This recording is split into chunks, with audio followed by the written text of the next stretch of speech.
Anda telah diberitahu bahawa Federal Reserve mengawal kadar faedah anda. Itu adalah satu pembohongan. Pinjaman rumah anda, pinjaman kereta anda dan 401 anda semuanya berkait rapat dengan negara-negara kaya minyak di Timur Tengah. Ekonomi Amerika bergantung kepada satu perjanjian yang kebanyakan orang tidak pernah tahu wujud. Tiada satu pun daripadanya adalah rahsia. Kebanyakannya direkodkan secara umum. Hampir tiada satu pun pernah dikemukakan kepada anda. Bab 1. Lonjakan gadai janji. 2026. Pada bulan Mac 2026, purata kadar gadai janji 30 tahun meningkat sebanyak 13 mata asas. Ia adalah lonjakan mingguan terbesar dalam hampir setahun. Akhirnya, ia mencapai paras tertinggi sejak September 2025. Hanya 3 minggu kemudian, kadar meningkat lagi. Kali ini sebanyak 34 mata asas permohonan gadai janji jatuh 10.5% pada minggu yang sama. Pembiayaan semula jatuh mendadak. Ia bukan kerana sebab-sebab biasa. Rizab Persekutuan tidak menaikkan kadar, data inflasi juga tidak tiba-tiba melonjak. Sebaliknya, ketegangan perang di luar negara telah mendorong hasil bon perbendaharaan Amerika naik. Kadar gadai janji turut terheret bersama. Jadi, bagaimana konflik di sebelah lain dunia boleh mengubah kos membeli rumah di Amerika? Di sebalik tabir, sebilangan kecil kerajaan asing memegang sejumlah besar hutang Amerikas. Apabila salah satu daripada mereka tiba-tiba memerlukan wang tunai, ada cara mudah untuk mendapatkannya. Jual bon perbendaharaan Amerikas. Apabila pemegang utama mula menjual dalam pasaran yang tidak stabil, harga bon perbendaharaan jatuh dan hasil meningkat. Kadar gadai janji Amerika dibina berdasarkan hasil tersebut. Apabila hasil bon jangka panjang meningkat, kadar gadai janji 30 tahun biasanya meningkat bersamanya. Bank menetapkan harga pinjaman rumah berdasarkan bon itu dan kemudian menambah margin mereka sendiri di atasnya. Tiada apa-apa yang disembunyikan tentang perkara ini. Ia cuma jarang disebut secara terbuka. Angka di sebaliknya lebih besar daripada apa yang kebanyakan orang sedar. Bank Rizab Persekutuan Kansas City menganggarkan bahawa 1 bulan sahaja dengan kira-kira $141 bilion penjualan bon perbendaharaan Amerika Syarikat oleh pelabur asing boleh menaikkan hasil bon Amerika Syarikat sebanyak kira-kira 57 mata asas. Anggaran lain pula berada dalam julat antara 25 hingga 100 mata asas. Satu kajian berasingan dalam Journal of International Economics meletakkan kesan penjualan sebanyak $100 bilion pada sekitar 100 mata asas dalam tempoh sebulan. Letakkan itu pada rumah baharu median di Amerika hari ini. Kenaikan 50 mata asas akan menambah kira-kira $130 sebulan kepada bayaran gadai janji anda setiap bulan selama 30 tahun. Pergerakan 100 mata asas secara kasar menggandakan jumlah itu kepada lebih $260 sebulan. Sepanjang tempoh pinjaman itu, jumlahnya boleh mencecah puluhan ribu dolar. Semuanya dibayar daripada masa depan satu keluarga. Dan kesakitan itu tidak berhenti di situ. Ekuiti rumah adalah sumber kekayaan terbesar yang pernah dimiliki oleh kebanyakan keluarga kelas pertengahan. Dan apabila kadar mereka berubah, ia mula menghakis kekayaan itu. Nilai rumah itu berhenti meningkat sementara kos untuk mengekalkannya terus naik. Itulah kekayaan yang semakin menipis secara perlahan-lahan. Kadar faedah yang lebih tinggi juga menghentikan pembinaan dan pengubahsuaian baru. Projek-projek tertangguh, pekerjaan untuk kru pembinaan, juru elektrik dan kontraktor hilang. Perlahan-lahan, itu tidak hanya berlaku dalam sektor perumahan. Ia merebak keluar. Pinjaman kereta menjadi lebih mahal. Hutang pelajar pula semakin sukar untuk dibiayai semula. Malah, talian kredit perniagaan kecil juga mula diperketatkan di bandar-bandar yang tiada kaitan langsung dengan pasaran bon global. Semuanya berpunca daripada satu perubahan di pasaran yang jauh. Satu perkara boleh menghantar gelombang kejutan ke seluruh sistem sebelum kebanyakan orang sedar apa-apa telah berubah. Bab 2. Kedai pajak, gadai halimunan. Fed menggunakan satu sistem yang dipanggil kemudahan repo FEMA. FEMA atau FIMA bermaksud pihak berkuasa monetari asing dan antarabangsa. Katakan sebuah bank pusat asing memiliki bon perbendaharaan Amerika Serikat dan tiba-tiba memerlukan dolar. Ia boleh membawa bon-bon tersebut kepada Fed, menyerahkannya sebagai cagaran dan kemudian membawa pulang wang tunai. Ia adalah urus niaga jangka pendek. Ia akan mendapat semula bon apabila urus niaga diterbalikkan. Pada dasarnya, ia adalah seperti kedai pajak gadai untuk seluruh negara. Tetapi, ia tidak pernah dimaksudkan untuk menjadi sistem kekal. Fed telah menubuhkan kemudahan repo FEMA sementara pada 31 Mac 2020 semasa pandemik COVID. Ia sepatutnya berjalan sekurang-kurangnya 6 bulan. Ia telah dilanjutkan berkali-kali. Pada 28 Julai 2021, Fed menjadikannya sebagai kemudahan tetap. Tiada perdebatan atau undian. Ia terus sahaja menjadi satu perkara. Harga telah ditetapkan dengan sengaja tinggi, iaitu 25 mata asas melebihi kadar faedah ke atas rizab lebihan. Kadar itu memang disengajakan. Ia berada di atas kadar pasaran swasta apabila keadaan tenang. Jadi, tiada siapa yang menggunakan counter Fed apabila pasaran berada dalam keadaan sihat. Pasaran terbuka adalah lebih murah dan lebih mudah untuk diuruskan. Bank pusat hanya menggunakannya apabila menjual akan menjadi lebih teruk daripada membayar caj tambahan Fed. Dalam erti kata lain, ia hanya digunakan apabila melakukan perkara lain akan memburukkan keadaan. Selama bertahun-tahun, Fed telah memerangi inflasi dan menjadikan pinjaman lebih sukar serta mahal. Tetapi pada masa yang sama, Fed bersedia untuk menyerahkan dolar kepada bank pusat asing. Satu tindakan menekan peminjam Amerika. Satu lagi memastikan bahawa jika pemegang asing memerlukan bantuan, sentiasa ada sokongan yang menunggu. Pengkritik mengatakan ia mewujudkan satu kitaran maut. Apabila pasaran tahu sentiasa ada jaring keselamatan untuk pemain terbesarnya, penetapan harga tidak lagi jujur. Penemuan harga adalah tujuan utama sesebuah pasaran. Itulah cara semua orang mengetahui nilai sebenar sesuatu perkara. Pasaran tidak bergerak hanya berdasarkan data. Ia bergerak berdasarkan apa yang orang percaya akan berlaku apabila sesuatu perkara rosak. Dan itulah masalahnya. Alat kecemasan sepatutnya menjadi sandaran, pilihan terakhir. Ia hanya wujud untuk saat-saat tekanan yang jarang berlaku. Tetapi jika ia terus digunakan, jarang tidak lagi bermakna jarang dan ia menjadi sebahagian daripada sistem. FEMA menjadi perlu kerana pembeli biasa hutang AS tidak lagi menjalankan tugas mereka sebaik dahulu. Tetapi tanda-tanda amaran sudah ada. Bab 3. Amaran yang tiada siapa perhatikan. Pada 17 September 2019, kadar repo, iaitu kadar yang dibayar oleh bank untuk meminjam wang tunai semalaman dengan cagaran bon kerajaan yang selamat, tiba-tiba melonjak. Ia meningkat daripada kira-kira 2.4% kepada lebih 5% dalam satu hari sahaja. Pada satu ketika, ia seketika mencecah angka 2 digit. Bagi pasaran yang jarang bergerak, 20 mata asas dalam satu sesi itu adalah satu tanda amaran. Dan tiada apa-apa yang besar berlaku. Puncanya membosankan. Pembayaran cukai korporat mengurangkan wang tunai daripada sistem pada masa yang sama apabila penyelesaian bon perbendaharaan yang besar menarik lebih banyak lagi kecairan keluar. Kira-kira $120 bilion hilang daripada rizab yang tersedia dalam satu hari sahaja. Institusi yang biasanya menampung jurang ini tidak bertindak dengan cukup pantas. Bukan kerana mereka menghadapi masalah, tetapi kerana peraturan dan insentif selepas 2008 membuatkan mereka lebih berhati-hati untuk berbuat demikian. Fed New York bertindak balas dalam beberapa jam. Ia menyuntik $75 bilion dan mengulangi operasi itu setiap hari sepanjang minggu tersebut. Di sinilah Fed menetapkan hadnya. Wang tunai keluar dengan cara yang boleh dijangka, seperti pembayaran cukai, penyelesaian bon perbendaharaan, peristiwa biasa.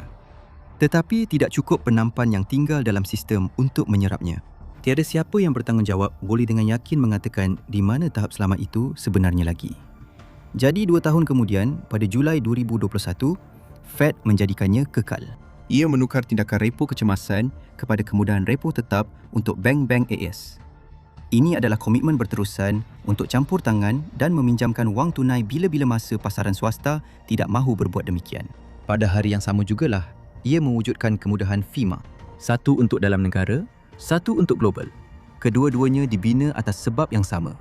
Untuk memastikan tekanan kecairan tidak akan sekali lagi menggugat sistem seperti yang berlaku pada tahun 2019. Dan ini menjadi template untuk segala yang berlaku selepas itu. Bab 4. Poros Jepun. Untuk sekian lama, institusi Jepun merupakan antara pemegang hutang kerajaan Amerika yang paling stabil. Mereka cukup boleh dipercayai sehingga pasaran menganggap mereka sebagai sebahagian daripada perabot. Perkara yang menarik, wang Jepun merentasi Pasifik ialah satu dagangan yang dipanggil dagangan bawah, carry trade. Kadar faedah Jepun kekal hampir sifar selama bertahun-tahun. Pelabur boleh meminjam yen dengan hampir tiada kos, menukarnya kepada dolar dan kemudian membeli aset Amerika Syarikat yang memberikan pulangan lebih tinggi. Perbezaan itu menjadi keuntungan. Selama bertahun-tahun, sejumlah besar modal mengalir melalui satu dagangan itu sahaja. Ia tidak terasa seperti spekulasi dalam erti kata biasa. Wang bergerak dengan begitu konsisten sehingga ia tidak lagi kelihatan seperti pergerakan langsung. Ia berfungsi seperti penstabil tersembunyi di bawah keseluruhan pasaran perbendaharaan. Dan semuanya berubah pada tahun 2025, Bank Jepun berundur daripada era dasar super longgar yang telah lama diamalkan. Ia menaikkan kadar dasarnya secara berperingkat. Menjelang Disember 2025, kadar itu berada pada 0.75% yang tertinggi dalam 3 dekad. Kenaikan itu kelihatan kecil, tetapi kesannya tidak. Perdagangan carry hanya menghasilkan wang selagi wang yang dipinjam adalah percuma. Sebaik sahaja yang tidak lagi percuma, jurang yang membenarkan perdagangan itu mula mengecil. Lebih buruk lagi bagi Washington.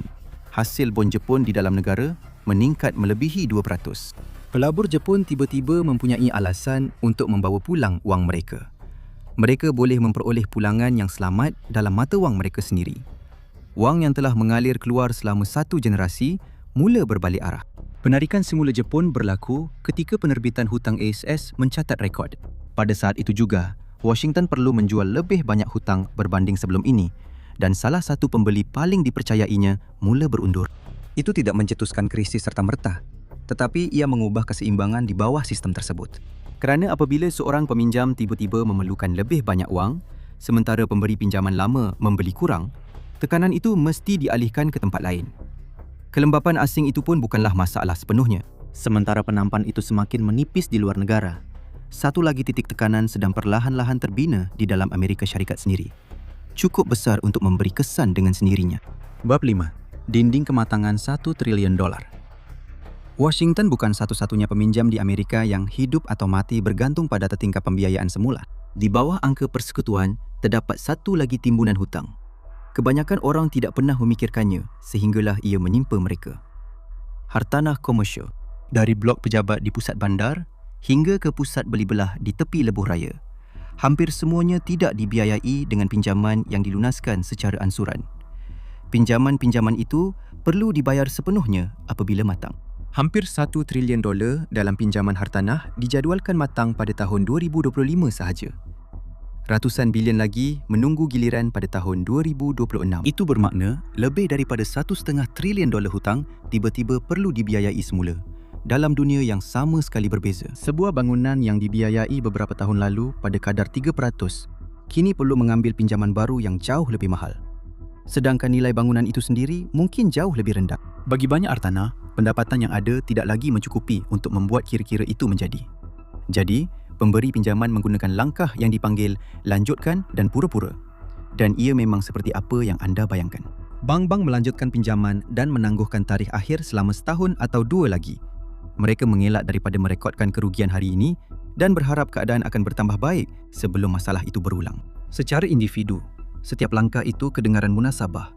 Tetapi di seluruh sistem, kelewatan-kelewatan itu mula bertindan antara satu sama lain. Gelombang pembiayaan semula sebesar itu yang berlaku dengan begitu pantas adalah sangat besar.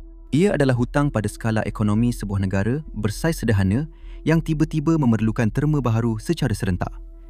Kecuali ini bukanlah krisis kedaulatan yang jauh. Ini adalah hartanah Amerika. Sebahagian besar hutang itu ditulis pada era yang sangat berbeza apabila kadar faedah rendah dan nilai hartanah jauh lebih tinggi berbanding sekarang. Beberapa sektor terjejas lebih teruk berbanding yang lain. 35% daripada gadai janji hotel dan 24% daripada gadai janji pejabat matang pada tahun yang sama. Pejabat mempunyai masalah tambahan. Dunia pekerjaan berhenti menggunakan pejabat semasa pandemik COVID dan bekerja dari rumah menjadi realiti baharu. Lebih sedikit pekerja kembali dan bangunan-bangunan menjadi kosong. Jadi secara semula jadi, nilainya jatuh. Kini, pinjaman-pinjaman tersebut kini matang bagi hartanah yang nilainya lebih rendah daripada ketika hutang itu asalnya dikeluarkan. Hotel juga mempunyai masalah yang serupa. Pendapatan mereka berubah-ubah mengikut permintaan pelancongan dan bajet persidangan. Kedua-duanya mengecil. Tekanan itu tidak kekal dalam sektor hartanah sahaja. Ia bergerak terus ke dalam sistem perbankan, terutamanya bank-bank serantau dan komuniti yang lebih kecil. Mereka cenderung memegang sejumlah besar hutang hartanah komersial dalam rekod mereka. Dan itulah bank-bank yang sama yang banyak perniagaan kecil bergantung setiap hari. Sebuah bank yang memegang pinjaman hartanah yang bermasalah secara senyap akan menjadi lebih berhati-hati. Pemberian pinjaman menjadi lebih ketat. Perniagaan kecil sukar untuk berkembang. Pembeli rumah pertama kali semakin tertekan. Di sinilah bahagian-bahagian mula saling berkait. Sebelum ini permintaan asing terhadap hutang ASS mula berkurangan. Sekarang, kredit domestik juga semakin ketat. Dua titik tekanan yang berbeza mula saling menekan antara satu sama lain. Dan kerana kerugian itu belum sepenuhnya muncul, sistem memasuki keadaan yang pelik. Semua orang tahu tekanan itu wujud. Tetapi tiada siapa yang mahu menjadi yang pertama untuk benar-benar mengambil kira perkara itu. Bank melanjutkan pinjaman atau menulis semula terma. Mereka boleh memberi peminjam lebih banyak masa. Secara teknikal, pinjaman itu masih boleh kelihatan semasa di atas kertas kerana bayaran masih dibuat di bawah perjanjian baru. Tetapi kerugian itu tidak hilang. Kerugian itu hanya duduk di situ, diam-diam terkumpul, sehingga sistem kehabisan ruang untuk terus menangguhkannya. Bab 6. Kekangan kecairan dolar. Teluk bergantung kepada aliran mata wang Amerika yang berterusan. Minyak dinilai dalam dolar. Wang ekspor kembali dalam dolar. Dana kekayaan negara semuanya diukur dalam dolar. Apabila perang Iran meletus pada akhir Februari 2026, konflik itu memberi kesan global. Penutupan Selat Hormuz telah menyekat aliran kira-kira 1/5 daripada minyak dunia.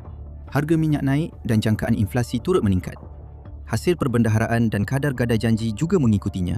Apabila ketidakstabilan merebak di seluruh rantau itu, kerajaan-kerajaan di seluruh teluk mula menarik lebih banyak kecairan dolar. Negara-negara ini biasanya digambarkan sebagai pemberi pinjaman, kuasa kaya tunai yang membeli pencakar langit, pasukan sukan dan pegangan dalam syarikat di seluruh dunia. Tetapi apabila pembiayaan dolar menjadi ketat, mereka juga boleh merasai kesannya. Negara-negara yang orang bayangkan sebagai kebal dari segi kewangan masih bergantung pada mekanisme Federal Reserve yang sama seperti orang lain. Apabila tekanan meningkat, mereka juga memerlukan akses kepada dolar dengan segera. Ini bermakna gambaran tentang kebebasan mutlak sebenarnya tidak pernah benar-benar wujud. Ia hanya kelihatan kukuh ketika kecairan dolar mudah diperoleh. Dan pada ketika itulah, bank-bank asing berdepan pilihan sukar. Mereka sama ada menjual sejumlah besar bon perbendaharaan Amerika Serikat ke pasaran yang sudah tertekan, tetapi itu akan menimbulkan masalah lain dengan serta-merta. Menjual akan menolak bon turun dan hasil naik, yang bermakna nilai bon yang masih anda miliki juga jatuh. Anda menyelesaikan masalah tunai dengan merosakkan kunci kira-kira anda sendiri. Jadi, kebanyakan mereka tidak mahu melakukannya, kecuali jika benar-benar terpaksa. Yang bermakna, mereka menggunakan sokongan dolar Fed sebagai gantinya. Mereka meminjam dolar dengan cagaran dan mengelak daripada melambakkan bon ke pasaran. Dan keputusan itu boleh memberi kesan hingga ke rumah tangga Amerika. Jika cukup banyak bon perbendaharaan Amerika dilepaskan ke pasaran serentak, hasil meningkat. Kadar gadai janji juga meningkat bersamanya. Portfolio persaraan turut terjejas. Satu keputusan kecairan di luar negara boleh mengubah bayaran bulanan sebuah rumah yang beribu-ribu batu jauhnya. Bagi bank-bank asing, ia memang masuk akal. Tanpa talian swab atau kemudahan repo, mereka tiada pilihan selain menjual bon perbendaharaan Amerika di pasaran terbuka. Dan jenis penjualan paksa seperti itu boleh menjadi semakin buruk dengan cepat, menyebabkan hasil meningkat dengan mendadak dan menggugat kestabilan segala-galanya yang berkaitan dengannya.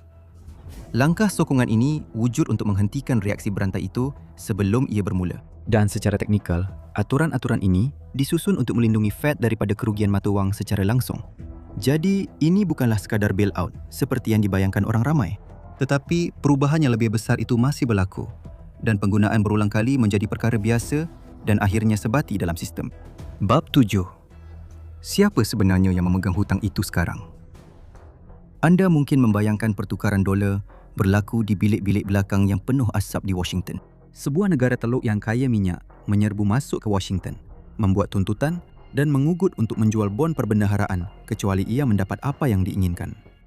Itu bukan cara ia berfungsi. Apabila perbincangan mengenai Italian swap berlaku, ia bukanlah satu ultimatum. Ia adalah langkah berjaga-jaga. Negara-negara dengan reserve yang besar mahu jaminan bahawa jika pasaran membeku atau pembiayaan dolar menjadi ketat, mereka masih mempunyai akses kepada kecairan. Pegangan perbendaharaan AECAD, Kuwait telah meningkat ke rekod hampir $66 bilion. Pegangan UAE adalah dalam puluhan bilion dan terus meningkat, disokong oleh reserve yang jauh lebih besar daripada itu. Jadi, ini bukanlah kes negara muflis yang merayu untuk diselamatkan. Tujuan sebenar pengaturan ini bukan semestinya untuk menyelamatkan pemiutang, tetapi untuk menstabilkan pasaran perbendaharaan itu sendiri. Kerana bahayanya bukan sekadar pemegang besar kehilangan wang. Bahayanya ialah apabila pemegang besar tiba-tiba terpaksa menjual dalam pasaran yang sudah pun bergelut. Perkataan berjaga-jaga membawa maksud yang sangat besar di sini. Ia kurang berkaitan dengan bantuan kecemasan dan lebih kepada memastikan pemiutang utama tetap tenang untuk terus memegang hutang. Ini menyebabkan Amerika Syarikat berada dalam kedudukan yang tidak selesa. Jika pembuat dasar tidak meyakinkan pemegang utama, risiko penjualan panik akan meningkat. Tetapi jika pembuat dasar membina mekanisme jaminan kekal, kebergantungan itu menjadi lebih bersifat struktur. Penerbit Rizab mula mengurus syarat-syarat di mana pemiutangnya terus membiayainya dengan selesa. Kedua-dua pilihan ini tidak begitu jelas bersih, dan apabila satu pemegang utama mula menjadi lebih berhati-hati, yang lain akan perasan. Begitulah tingkah laku keuangan merebak. Jika satu pemain besar mula melindung nilai, semua orang lain mula bertanya sama ada mereka juga patut berbuat demikian. Dan itu penting kerana pasaran bon perbendaharaan bergantung pada satu andaian global yang telah wujud selama beberapa generasi. Hutang kerajaan AS sepatutnya menjadi aset selamat, asas kepada segala-galanya. Tetapi asas jarang sekali retak secara tiba-tiba. Biasanya keyakinan terhakis secara beransur-ansur. Selama beberapa dekad, permintaan asing terhadap hutang Amerika datang kebanyakannya daripada bank pusat sekutu. Mereka membeli atas sebab strategik dan monetari. Mereka tidak panik menjual hanya kerana satu suku tahun berjalan dengan teruk. Kini, keadaan itu telah berubah. Pada tahun 2024, pelabur swasta asing telah mengatasi kerajaan asing sebagai pemegang terbesar bon perbendaharaan AS di luar negara. Dan modal swasta bertindak dengan cara yang sangat berbeza. Ini bukan institusi yang dibina untuk kekal statik demi kestabilan geopolitik atau pengurusan rizab jangka panjang. Ramai daripada mereka adalah pengurus aset, dana lindung nilai dan pedagang berleverage yang menjalankan dagangan bon perbendaharaan dan repo yang kompleks melalui rangkaian keuangan global. Tugas mereka adalah untuk bergerak apabila keadaan berubah. Yang bermakna, pasaran telah menggantikan sebahagian penampan kejutannya dengan sesuatu yang jauh lebih reaktif. Bab 8. Penampan dolar besar. Rizab Persekutuan telah mengambil peranan yang pada asalnya tidak direka untuknya. Sekarang ia menjadi sumber dolar tetap bukan sahaja untuk bank-bank Amerika, tetapi juga menjadi sumber dolar tetap untuk sistem dolar global, termasuk bank pusat asing. Orang ramai boleh berdebat sama ada tindakan Fed memperluaskan peranannya dalam menyokong dolar global adalah sesuatu yang baik atau satu bentuk melampaui batas. Tetapi perkembangan ini sudah berlaku dan kebanyakan orang tidak sedar sejauh mana ia telah berkembang. Jumlah komitmen Fed untuk menyelamatkan sistem sejak 2008 melebihi 29 trilion dolar. Itu sudah cukup untuk melangsaikan sebahagian besar hutang negara Amerika Syarikat dalam satu transaksi sahaja. Tidak satu dolar pun daripada jumlah itu digunakan untuk membina jalan, membiayai sekolah atau menjadikan ekonomi lebih produktif. Tujuannya lebih sempit, iaitu untuk mengelakkan sistem yang tertekan daripada perlu mengakui kelemahannya. Setiap dolar itu hanya membeli masa. Tiada satu pun digunakan untuk membaiki masalah. Apa yang semakin berkurangan dalam semua ini bukanlah wang, tetapi kemandirian. Kemakmuran Amerika dahulu hampir dibiayai sendiri kerana dunia mahukan hutang itu secara bebas. Dan perkara itu kini telah melemah. Lebih ramai pemiutang kini bergantung kepada sokongan rasmi sebagai sebahagian daripada kekal dalam pasaran. Bukan sebagai pengecualian, tetapi sebagai sesuatu yang dianggap akan ada jika tekanan jualan berlaku. Pada masa yang sama, asas pemegang telah menjadi lebih pantas bergerak dan lebih sensitif terhadap perubahan kadar dan keadaan kecairan. Perubahan itu menjadikan lebih sukar untuk bergantung kepada permintaan swasta sahaja untuk menyerap tekanan. Sokongan Rizab Persekutuan bukan lagi bersifat sementara. Ia juga bukan lagi kecil. Sistem kini bergantung kepada dua perkara yang tidak boleh diambil mudah. Kesediaan berterusan pemegang besar untuk memegang hutang AS dan kehadiran sokongan bank pusat apabila mereka tidak berbuat demikian. Dan itu bukanlah ramalan kejatuhan. Ia adalah gambaran tentang keadaan yang sudah wujud dalam sistem. Dan keadaan seperti itu tidak akan kekal sebagai teori selama-lamanya. Tetapi katakanlah perkara paling buruk benar-benar berlaku. Bagaimana rakyat Amerika biasa akan menghadapi dolar yang tidak bernilai? Dan siapa yang akan terpaksa menanggung akibatnya? Ketahui dalam Apa Jadi Jika Ekonomi Amerika Seruntuh atau tonton video ini.